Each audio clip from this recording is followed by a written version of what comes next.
Cumprimento a todos os meus irmãos com a paz de Jesus.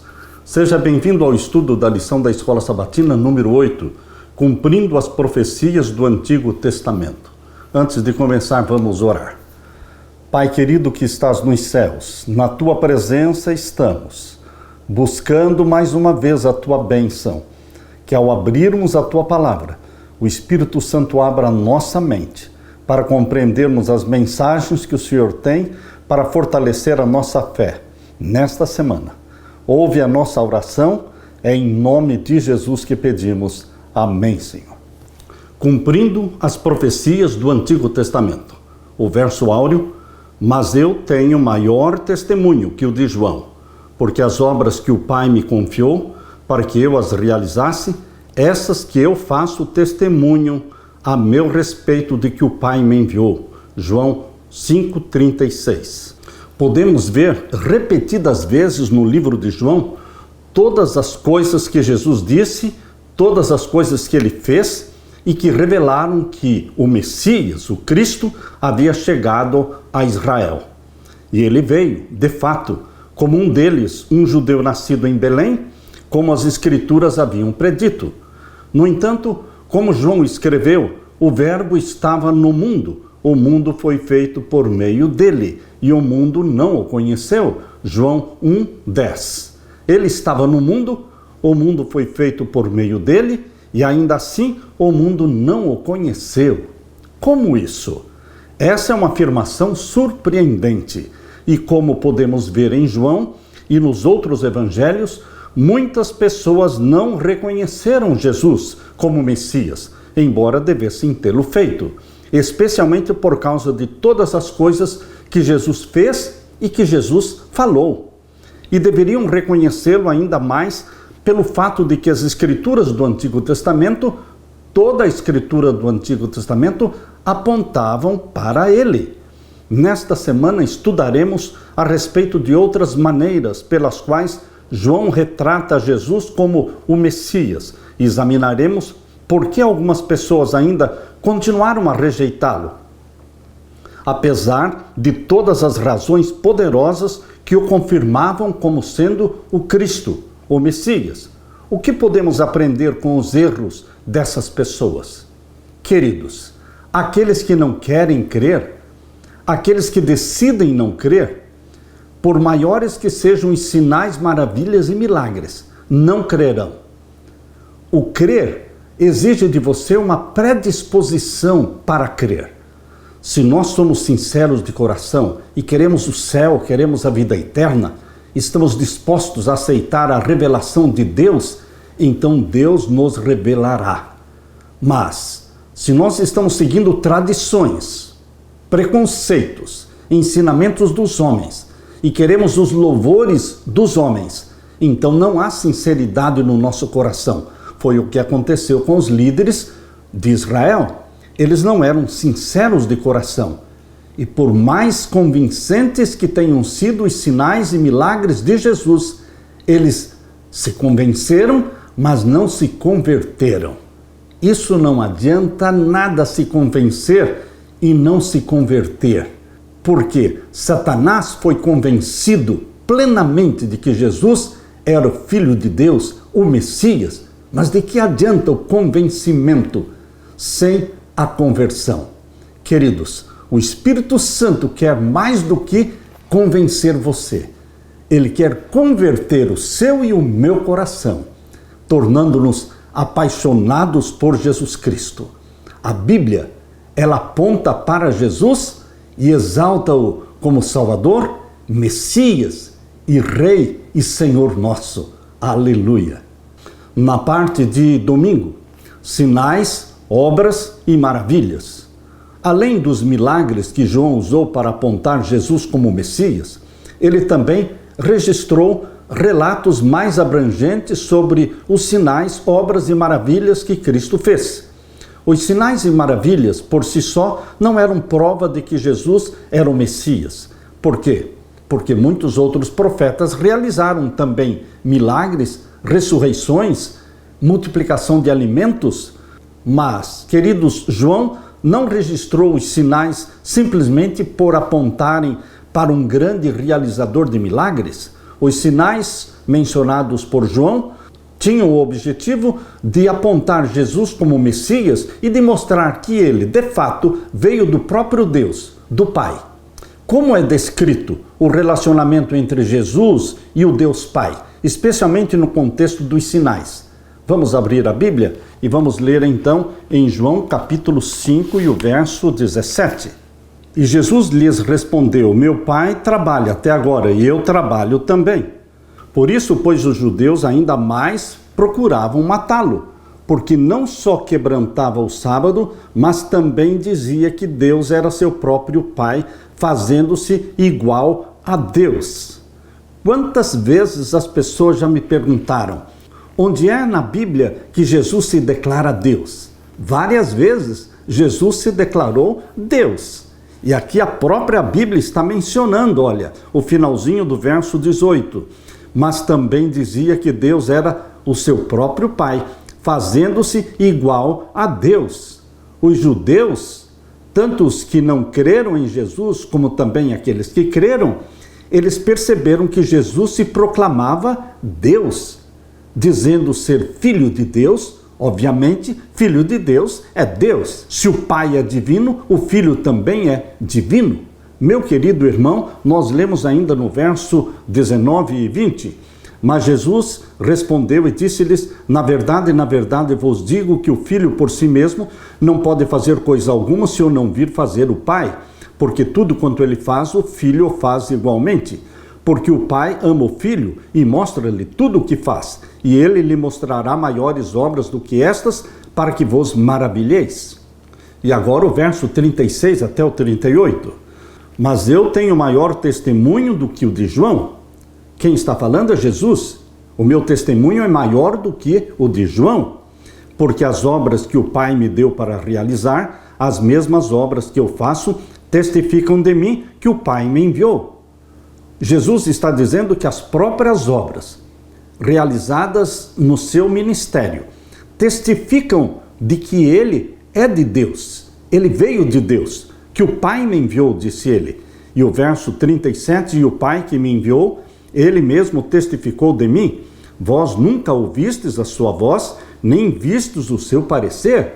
Deus o Pai nunca foi visto por ninguém. Mesmo no jardim do Éden, antes do pecado, Adão e Eva conversavam com Deus na viração do dia. Era costume de Deus visitar Adão e Eva no jardim do Éden, na viração do dia. Mas que Deus era este, o Pai ou o Filho? O Filho, certamente, porque o Pai nunca foi visto por ninguém, João 1,18, e também aqui em João capítulo 5 e o verso 37. Vós nunca ouvistes a sua voz, nem vistes o seu parecer, e a sua palavra não permanece em vós, porque naquele que ele enviou não credes vós. Jesus usou os sinais para mostrar a íntima relação de trabalho que tinha com o Pai. Os dois eram um. Referindo-se às suas obras, Jesus disse que elas mostraram que o Pai estava nele e ele estava no Pai. João 10, 38. O propósito da vinda de Jesus foi fazer as obras daquele que o tinha enviado, para que essas obras se manifestassem ao mundo, isto é, ele veio para fazer as obras que o Pai o tinha enviado para fazer, as quais testificam que ele veio do Pai. Revelar o Pai. Esta era a missão de Jesus ao vir à Terra. Satanás pintou uma caricatura de Deus muito feia, de que Deus era arbitrário, era ruim, era vingativo, e então Jesus Cristo veio para mostrar como é realmente o nosso Pai Celestial. Um Deus de amor, de misericórdia. Por isso toda obra de bondade, quando Jesus abraçou as crianças, recebendo-as no colo, quando Jesus Cristo ressuscitava os mortos, quando Jesus curava os leprosos, quando Jesus dava atenção aos menos favorecidos, aos pobres, Jesus estava dizendo: vocês estão vendo? Esse é o meu Pai. Eu vim revelar o Pai. Por isso, quando Filipe perguntou a Jesus: mostra-nos o Pai. E Jesus disse: há tanto tempo estou com vocês, Filipe, e agora você me pede: mostra-nos o Pai? E então Jesus disse: quem vê a mim, vê o Pai. Ele era uma expressão exata do caráter do Pai. Jesus realmente, na sua vida terrestre, destruiu a caricatura feita por Satanás, denegrindo o caráter do Pai, denegrindo a lei do Pai. Por isso Jesus, em João 15:10, diz que ele guardava os mandamentos do Pai, por isso permanecia no amor do Pai. Jesus Cristo exaltou o Pai, exaltou a lei do Pai, e ele veio para revelar para você que o nosso Pai Celestial é pleno de amor, de misericórdia, de bondade. No entanto, não importa quantos milagres Jesus fazia, existiam aqueles que decidiram não crer. Eles não queriam crer. Tanto é que quando Jesus ressuscitou a Lázaro, em vez de glorificarem a Deus e crerem em Jesus como Messias, eles decidiram matar Lázaro também. Eles pensaram: agora não temos que matar somente Jesus, temos que matar também Lázaro. Queridos, aqueles que não querem crer nunca crerão. Os líderes religiosos perguntaram a Jesus: até quando você nos deixará no suspense? Se você é o Cristo, diga francamente. Jesus respondeu: já falei, mas vocês não acreditam. As obras que eu faço em nome do meu Pai dão testemunho de mim. João capítulo 10 e o verso 24 e 25. Se Jesus tivesse dito que era o Messias, os líderes religiosos que procuravam qualquer coisa que pudessem usar contra ele o teriam prendido. Sabendo disso, Jesus indicou as obras que havia feito. Se ele tivesse dito que era o Cristo, aqueles líderes poderiam tentar contradizer. Mas como negar os sinais, as obras e as maravilhas? Esses eram testemunhos poderosos de quem Jesus é e de onde ele tinha vindo. Queridos, é impossível convencer quem não quer ser convencido. Assim é hoje ainda. Por mais que você leia na Bíblia e mostre o que está escrito na Bíblia, aqueles que não querem aceitar não vão aceitar. Algo que está na Bíblia de uma forma tão clara, como a guarda do sábado. Já desde a primeira página da Bíblia, em Gênesis 2, 1-3, fala que é o sétimo dia, é o sábado, o dia que Deus abençoou, descansou e santificou. E novamente, nos 10 mandamentos, quando Deus escreveu a lei de Deus, o quarto mandamento de Êxodo capítulo 20, versos 8-11, diz: lembra-te do dia do sábado para o santificar. 6 dias trabalharás, farás toda a tua obra, mas o sétimo dia é o sábado do Senhor teu Deus. Mesmo assim, as pessoas não acreditam. Preferem guardar o domingo, para o qual não existe nenhum mandamento na Bíblia, e rejeitam o sábado, que está na Bíblia já desde a primeira página e que faz parte dos 10 mandamentos. Queridos, é impossível convencer aqueles que não querem ser convencidos. Nós queremos conhecer a revelação progressiva da verdade. E Deus vai progressivamente revelando para você a verdade. Jesus voltará para buscar aqueles que são sinceros de coração, que amam não o louvor dos homens, que amam não somente posições e aplausos humanos. Eles louvam a Deus. Os sinceros filhos de Deus querem agradar a Deus, custe o que custar, e querem o céu a qualquer preço. Aleluia! Na parte de segunda-feira, o papel autoritativo das Escrituras, o sola Escritura. Assim era com Jesus, se bem que no tempo de Jesus só existia a Escritura do Antigo Testamento, mas esta era a base, era a fonte de autoridade de Jesus Cristo.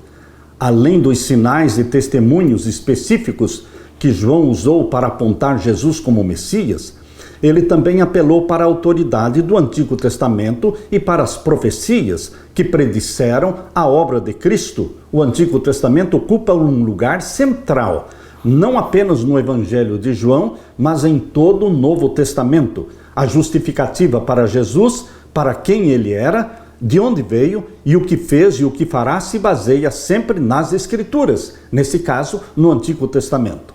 Vamos abrir então a palavra de Deus em João 5 e o verso 39 e 40. Aqui nós lemos: examinais as Escrituras, porque vós cuidais ter nelas a vida eterna, e são elas que de mim testificam.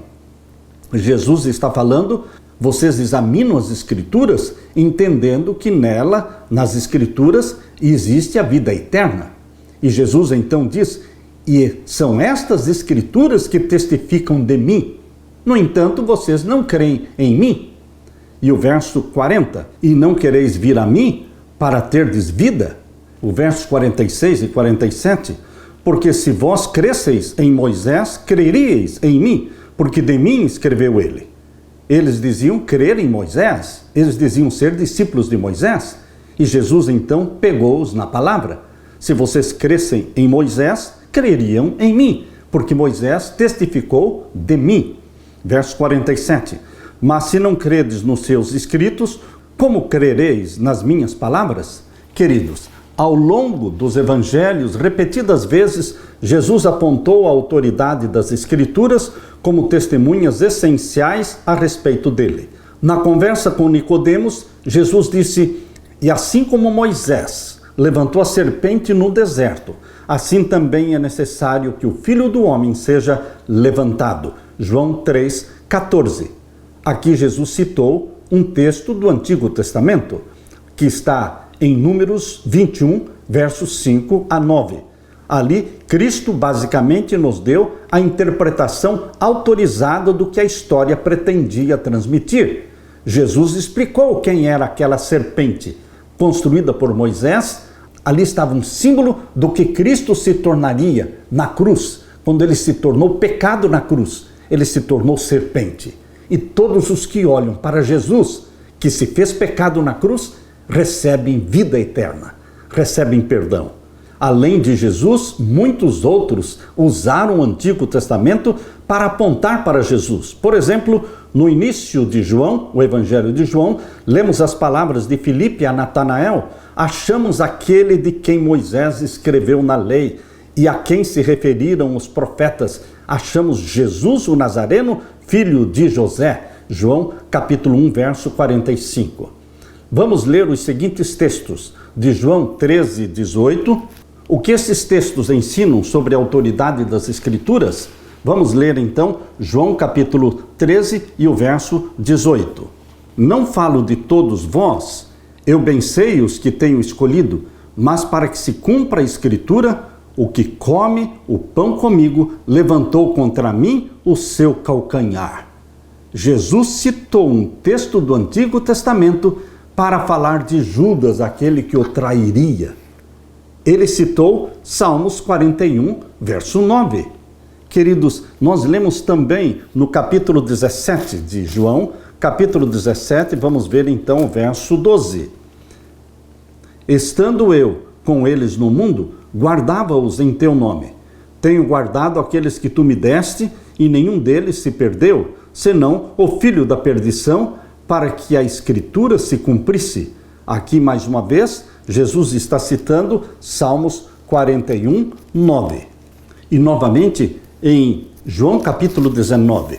João capítulo 19, vamos ver então o verso 24.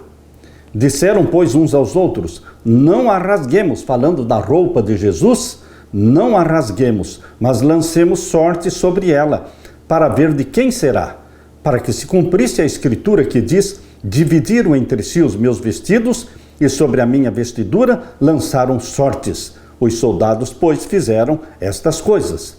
Mais uma vez, João aqui está usando um texto do Antigo Testamento. Ele usou o texto de Salmos 22, verso 18, quando fala que eles lançariam sorte sobre a túnica de Jesus Cristo. E o verso 28, depois, sabendo Jesus que todas as coisas estavam terminadas, para que a Escritura se cumprisse, disse, tenho sede. Quando Jesus disse na cruz, eu tenho sede, ele estava cumprindo a profecia de Salmos 69, verso 21. Abra sua Bíblia e leia comigo Salmos 69 e o verso 21. Deram-me fel por mantimento, e na minha sede me deram a beber vinagre. E agora leia comigo João capítulo 19 e o verso 36. Porque isto aconteceu para que se cumprisse a Escritura que diz, nenhum dos seus ossos será quebrado. no Antigo Testamento, falando do Messias, diz que nenhum dos ossos seria quebrado. Isso está em Salmos 34, verso 20. Abra sua Bíblia no Salmo 34 e o verso 20.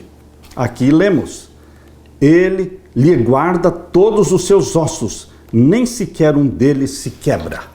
Queridos, são centenas de textos proféticos falando de Jesus Cristo, apontando para a vida de Jesus, para o nascimento de Jesus, para a morte de Jesus, para os detalhes da crucifixão de Jesus Cristo. São muitos textos mostrando a autoridade das Escrituras, porque apontam para Jesus.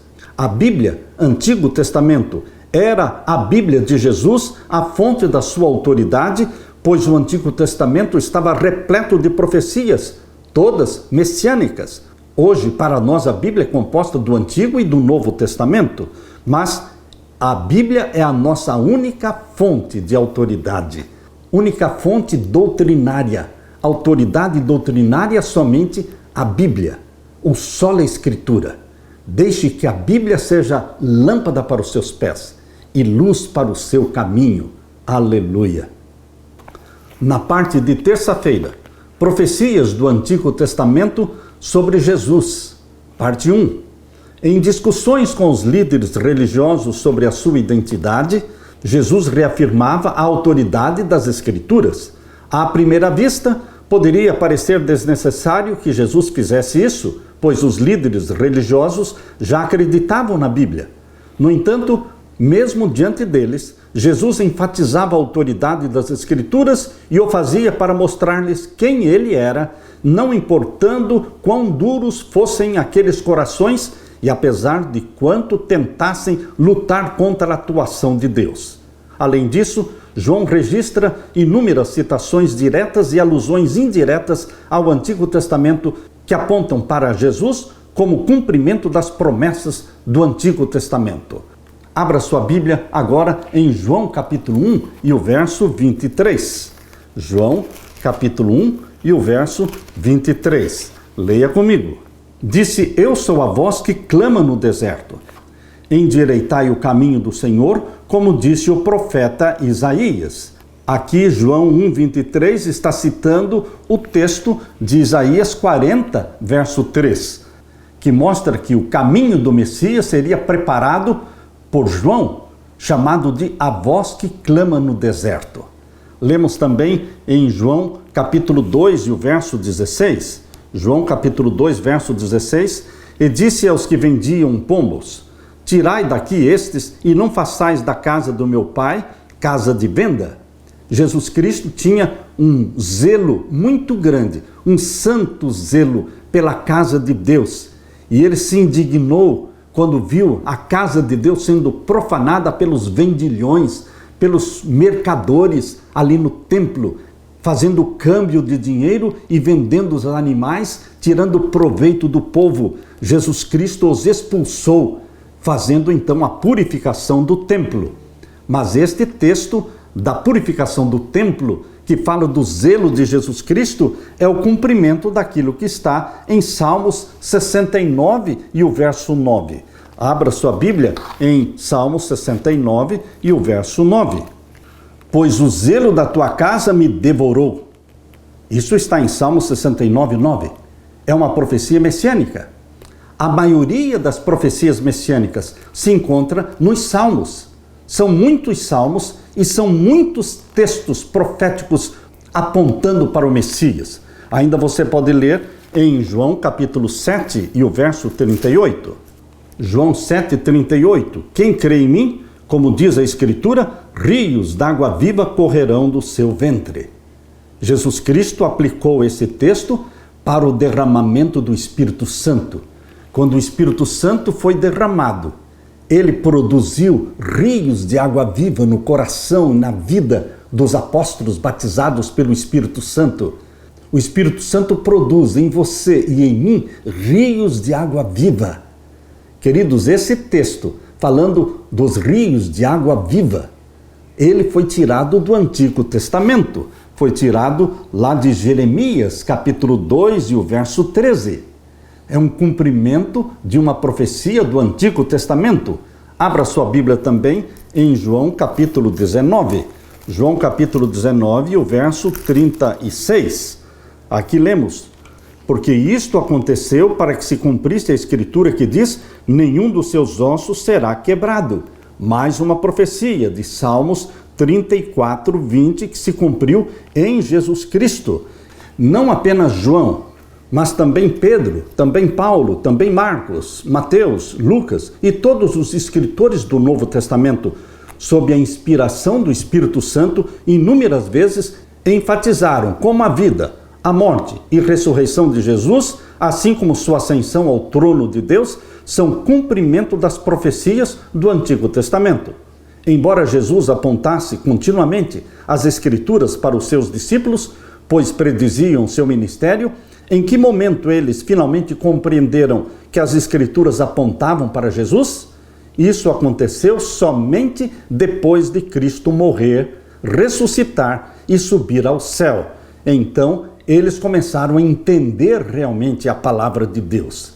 Quando, pois, Jesus ressuscitou dentre os mortos, os discípulos dele se lembraram de que ele tinha dito isso e creram na Escritura e na palavra de Jesus. João 2, 22. Queridos, graças a Deus pelas profecias messiânicas do Antigo Testamento. O Antigo Testamento é a profecia e o Novo Testamento é o cumprimento da profecia. Jesus Cristo é o centro da Bíblia. E Jesus Cristo precisa ser o centro da sua e da minha vida. Nossa vida tem que girar em torno de Jesus Cristo. O Cristo prometido no Antigo Testamento, promessa de graça. E essa graça prometida se tornou verdadeira, se tornou sólida, porque foi Jesus que abriu a porta da graça quando ele decidiu morrer por você e por mim. Ele escancarou a porta da graça e ela está aberta hoje.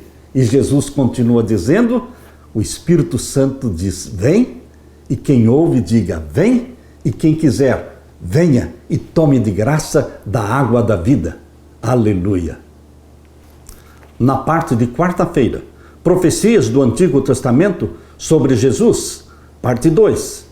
Jesus disse aos líderes religiosos, vocês examinam as Escrituras porque julgam ter nelas a vida eterna, e são elas mesmas que testificam de mim. João 5,39. Que afirmação ousada para fazer sobre si mesmo. As estimativas variam, mas alguns estudiosos argumentam que Jesus de Nazaré cumpriu centenas de profecias do Antigo Testamento. Sejam centenas ou dezenas, a verdade é que Jesus Cristo cumpriu as profecias messiânicas. E, meu querido irmão, para ilustrar esse fato, algumas pessoas usam comparações como a seguinte. Imagine preencher uma área do tamanho do estado de Minas Gerais com pilhas de moedas de 60 centímetros de altura e então pintar de rosa uma das moedas e misturá-la com todas as outras. E em seguida, nós vamos dizer que esta pessoa, com os olhos vendados, pegue a moeda pintada de rosa, no meio de centenas e milhares de outras.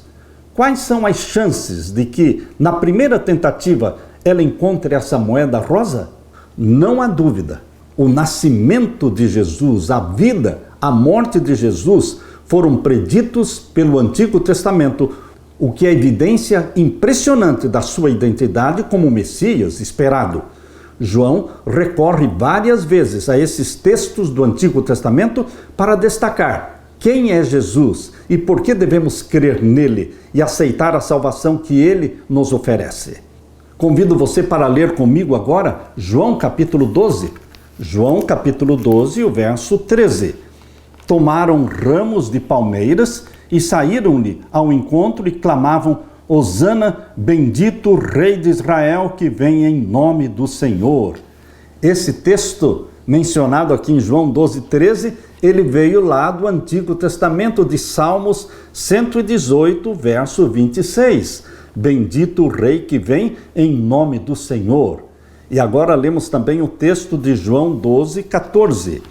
E achou Jesus um jumentinho e assentou-se sobre ele, como está escrito, Isso foi também extraído do Antigo Testamento, lá de Zacarias. Abra sua Bíblia em Zacarias, capítulo 9, o verso 9. Abra sua Bíblia e leia comigo. Alegra-te muito, ó filha de Sião, exulta, ó filha de Jerusalém, eis que o teu rei virá a ti, justo e salvador, pobre e montado sobre um jumento, sobre um asninho, filho de jumenta. Aqui a profecia messiânica de Zacarias 9:9 diz que Jesus Cristo viria a esta terra pobre. Deus o Pai escolheu que Jesus nascesse no planeta Terra numa família pobre.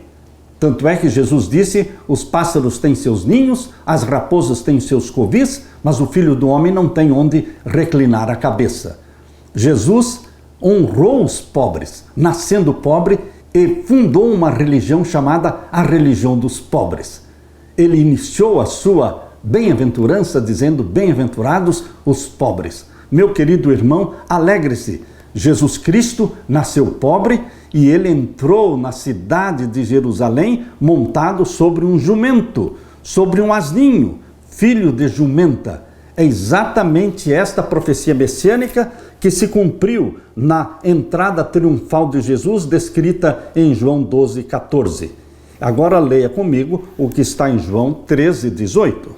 Não falo de todos vós, eu bem sei os que tenho escolhido, mas para que se cumpra a Escritura, o que come o pão comigo levantou contra mim o seu calcanhar. Cumprindo a profecia do Salmo 41:9, quem traiu a Jesus Cristo foi um discípulo que viveu com Jesus Cristo por 3 anos e meio, mas ele não se deixou transformar. Ele resistiu o toque do Espírito Santo, rejeitou confessar o seu pecado e se tornou o traidor, aquele que levantou o calcanhar contra Jesus Cristo. Em João 19:37 diz: e outra vez diz a Escritura, verão aquele que traspassaram. Quando menciona aqui que Jesus foi traspassado, também foi o cumprimento de uma profecia. Abra sua Bíblia em Zacarias, capítulo 12, verso 10. E sobre a casa de Davi, sobre os habitantes de Jerusalém, derramarei o espírito de graça e de súplicas, e olharão para mim a quem traspassaram. Mais um texto aqui de Zacarias que menciona que na morte de Jesus, ele teria o seu corpo traspassado, quando o soldado romano o furou com uma lança. As profecias messiânicas do Antigo Testamento é como que um livro escrito contando a vida, a obra e a morte de Jesus Cristo antes mesmo dele nascer. Só Deus pode conhecer o fim desde o princípio. E nós temos toda a biografia de Jesus em forma de profecias no Antigo Testamento. Por isso o povo de Deus, ele não tinha desculpa para rejeitar o Messias, porque a vida do Messias estava descrita, revelada através das profecias messiânicas. Eles poderiam ter lido, eles poderiam ter pesquisado, mas recusaram crer naquele que realmente era o Verbo encarnado, o Criador dos céus e da terra, o Salvador nosso. Eles escolheram não crer. Que assim não aconteça conosco, meu querido irmão, minha querida irmã. Que o Espírito Santo inunde a nossa mente com a crença, com a convicção de que Jesus Cristo, o Verbo encarnado, é o nosso Salvador, é o nosso Redentor, é o Rei dos Reis, é o Senhor da nossa vida. Aleluia! Na parte de quinta-feira, vocês são daqui de baixo. Vejam o que Jesus falou para aqueles que eram incrédulos.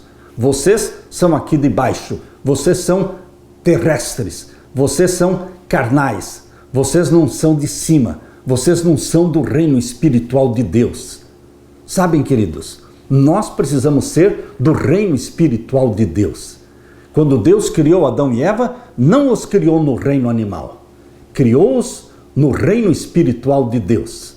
O pecado tirou Adão e Eva do reino espiritual de Deus, colocando-os no reino animal, governados por instintos. Mas em Jesus Cristo, nós somos gerados através do Espírito Santo e é gerado em você uma natureza santa espiritual como a de Jesus. E você é transportado para o reino espiritual de Deus. E então você não é daqui de baixo, você é lá de cima, você é do céu, você se torna participante da natureza divina. Aleluia! Em nosso estudo de João, até agora, vimos que o apóstolo mostra como Jesus é de fato o Messias prometido, a grande esperança pela qual o povo judeu ansiava. No entanto, muitos líderes religiosos eram os maiores inimigos de Jesus. Por que inimigos? Porque escolheram ser inimigos. Abra sua Bíblia em João, capítulo 8, e os versos 12 a 30. Falou-lhes, pois, Jesus outra vez, dizendo: Eu sou a luz do mundo. Quem me segue não andará em trevas, mas terá a luz da vida. Disseram-lhe, pois, os fariseus: Tu testificas de ti mesmo, o teu testemunho não é verdadeiro? Respondeu Jesus e disse-lhes: Ainda que eu testifico de mim mesmo, o meu testemunho é verdadeiro, porque sei de onde vim e para onde vou. Mas vós não sabeis de onde venho, nem para onde vou. Vós julgais segundo a carne. Eu a ninguém julgo. E se na verdade julgo, o meu juízo é verdadeiro, porque não sou eu só, mas eu e o Pai que me enviou. E na vossa lei está também escrito que o testemunho de dois homens é verdadeiro. Eu sou o que testifico de mim mesmo, e de mim testifica também o Pai que me enviou. Ou seja, são dois dando testemunho, porque o Pai dá testemunho do Filho e o Filho dá testemunho de si mesmo, mostrando que o Pai realizou todas as obras que ele havia praticado durante sua vida e ministério. Eu sou o que testifico de mim mesmo, e de mim testifica também o Pai que me enviou. Disseram-lhe, pois: Onde está o teu Pai? Jesus respondeu: Não me conheceis a mim, nem ao meu Pai. Se vós me conhecesseis a mim, também conheceríeis ao meu Pai. Estas palavras disse Jesus no lugar do tesouro, ensinando no templo, e ninguém o prendeu, porque ainda não era chegada a hora. Disse-lhes, pois, Jesus outra vez: Eu retiro-me e buscar-me-eis, e morrereis no vosso pecado. Para onde eu vou, não podeis vós vir. Diziam, pois, os judeus: Porventura quererá matar-se a si mesmo? Pois diz: Para onde eu vou, não podeis vós vir. E dizia-lhes: Vós sois de baixo, eu sou de cima. Vós sois deste mundo, eu não sou deste mundo. Que verdades profundas proferidas por Jesus. Vós sois de baixo. Eles preferiram não crer em Jesus, embora existissem evidências abundantes de que Jesus era o Messias. Por que eles decidiram não crer? Porque eles tinham uma mente carnal. Eles não eram espirituais. Queridos, hoje também, Jesus olhando para você e para mim, será que Jesus Cristo diria: Vós sois de baixo? Vós sois deste mundo?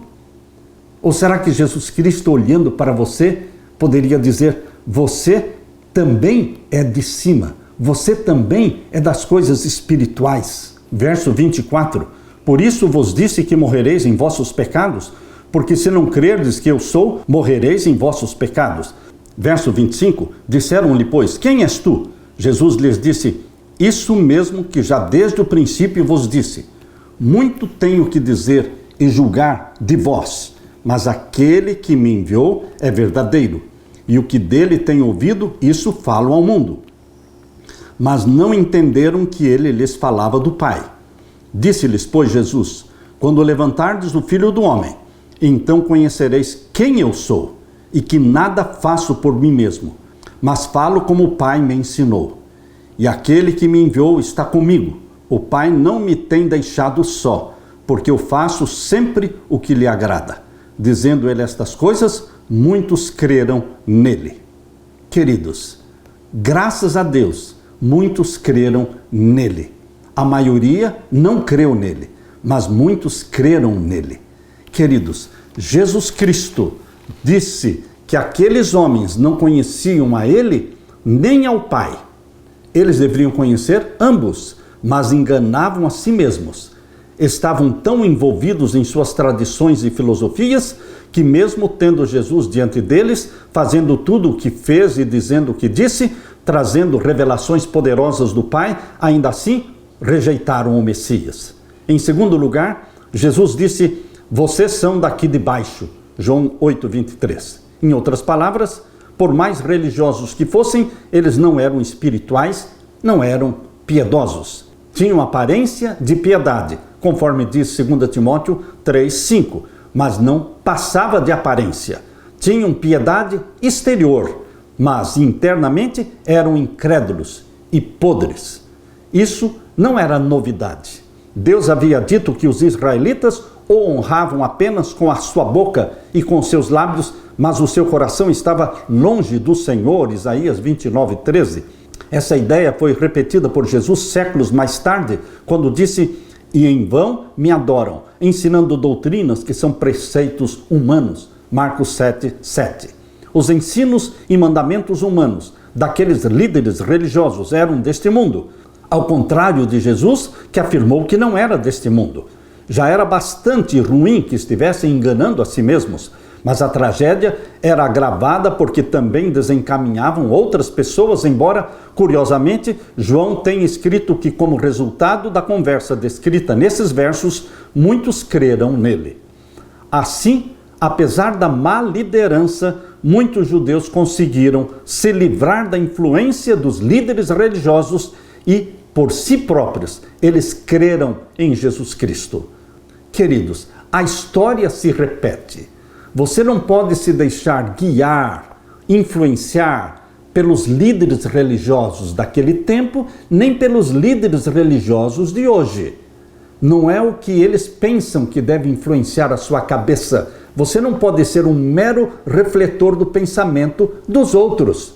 Você tem que estudar com seus próprios olhos, raciocinando e entendendo a palavra de Deus, entendendo as profecias e fazendo as suas decisões ao lado de Jesus, independente dos outros. É algo pessoal, é uma experiência pessoal sua com Jesus Cristo. Você se torna filho de Deus, filha de Deus. Lembre-se, Deus não tem netos. Netos é uma expressão que vem de uma segunda geração, mas Deus não tem filhos de segunda geração. Deus só tem filhos e filhas de primeira geração. Aqueles que se tornam filhos e filhas de Deus diretamente sendo gerados pelo Espírito Santo e tendo os nomes escritos no livro da vida. Essa experiência é intransferível. É uma experiência cristã de primeira mão. E é exatamente isso que João capítulo 1, verso 12 diz. Porque todos os que creem no seu nome, deu-lhes o poder de serem feitos filhos de Deus. O Espírito Santo nos torna homens e mulheres espirituais. Coloca a nossa cabeça no céu, pensando e meditando nas coisas espirituais, porque nós não somos daqui da terra, nós não somos daqui de baixo, nós somos do céu. O céu é o nosso destino, a nossa cidade está no céu, de onde aguardamos também o nosso Senhor Jesus Cristo. Aleluia! As tradições do passado, bem como as tradições do presente, sempre são um risco para a nossa vida espiritual. E as interpretações humanas das Escrituras lhes ocultavam a verdade tal como é em Jesus Cristo. Deus não encobre sua verdade aos seres humanos. Por seu próprio procedimento, eles mesmos a obscurecem. Cristo deu aos judeus prova abundante de que era o Messias, mas seus ensinamentos exigiam deles uma reforma radical da vida. Professavam crer no Antigo Testamento, contudo, recusavam aceitar o testemunho contido nele a respeito da vida e caráter de Cristo. Temiam deixar-se convencer para não serem convertidos e obrigados a renunciar às suas opiniões preconcebidas. O tesouro do Evangelho, o caminho, a verdade e a vida estavam entre eles, mas rejeitaram a maior dádiva que o céu lhes poderia outorgar. Rejeitaram o Messias por causa das tradições. Não reconheceram o Messias na sua primeira vinda por causa das tradições. E agora nós estamos esperando Jesus Cristo em sua segunda vinda, gloriosa, majestosa. Mas muitos ainda correm o risco de não entenderem as profecias da segunda vinda de Jesus por causa das tradições. as tradições do passado, as tradições do presente, elas atrapalham, impedem a compreensão das profecias. Quando estudo as profecias, muitas pessoas dizem, isto está claro, mas eu não posso crer por causa disso, por causa daquilo. Ou seja, eles se deixam embaraçar, eles se deixam atrapalhar por causa de tradições. Quando a palavra de Deus está sendo clara, convincente, deixemos de lado as tradições e creiamos na palavra de Deus. A palavra de Deus é a única fonte de autoridade e é a única autoridade doutrinária. Hoje, por que não entendemos as profecias da segunda vinda de Jesus? Jesus só não falou o dia e a hora da sua segunda vinda. Todos os outros detalhes da segunda vinda de Jesus foram revelados nas profecias de Daniel e de Apocalipse. Que Deus o ilumine, meu irmão. Que Deus o guie através do Espírito Santo e que você se torne um remanescente fiel, um Elias do Apocalipse, um Elias moderno, preparando um povo remanescente para a volta de Jesus Cristo. Que Deus derrame sobre você o Espírito Santo. É a minha oração. Deixe-me orar com você.